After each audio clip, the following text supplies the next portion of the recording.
nothing left in your wallet, then I have a man here who is going to veto any of those tax increases.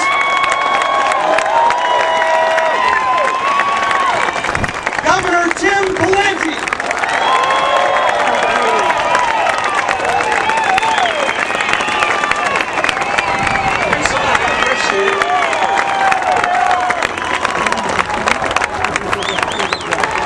Thanks for coming out. We appreciate that very much.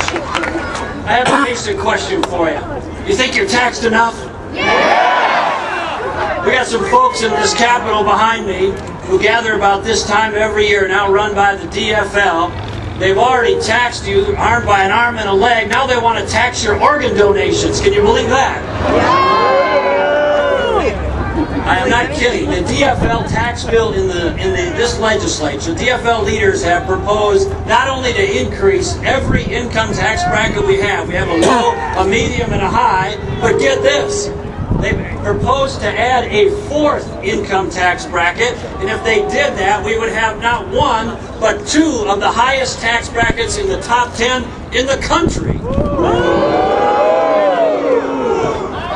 Now, over at the other side, over at the House, get this, they've created a whole list of stuff. They want to get rid of the deduction for your home mortgage interest.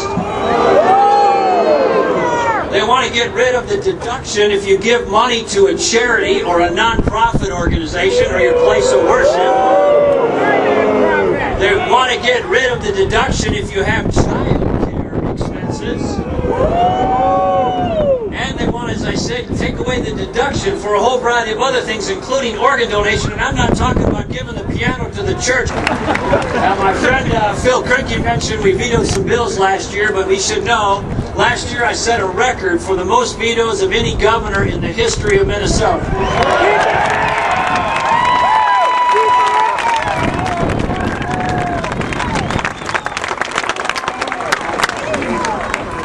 We are not going to raise taxes in the state of Minnesota. This state is taxed enough.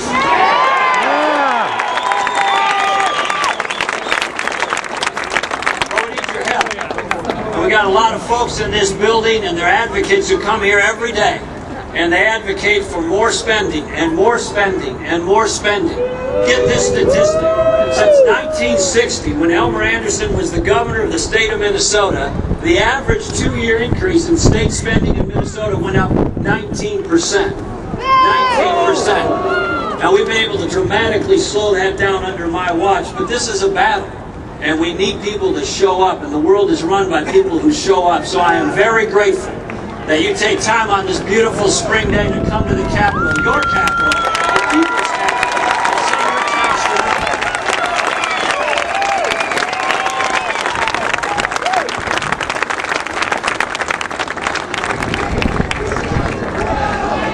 Ronald Reagan said this: the government has taken too much money from the people, too much authority from the states, and they've taken too much liberty with our Constitution.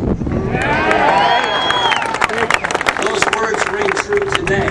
Now, we need a government that is limited. We need a government that's based on individual responsibility, that's effective, that's based on freedom, that understands and respects the Constitution. And we've got some folks in this building on the other side of the aisle who are a little confused about some of those issues. So they need to hear from you. And this rally is great, but stay with it. Stay with it. Please, stay the course. And one last thing I want to share with you. We got a state of Minnesota that we've been making some progress on. For every governor for 30 years has said, you know, we at least got to get Minnesota out of the top 10 in taxes. No governor ever did it. A couple of years ago, the Department of Census in this country said, finally, Minnesota got out of the top 10. We got down to like 11th or 12th. You know? We do not want to go back. And in fact, some of the things that Phil mentioned may have put us back over my objection. So let's make sure that we stay vigilant. Everybody else in this state right now is not living on increased revenues. Most of the people I talk to are having flat or declining revenues. So the message for this government is just like everybody standing here, just like everybody across Minnesota, live within your means.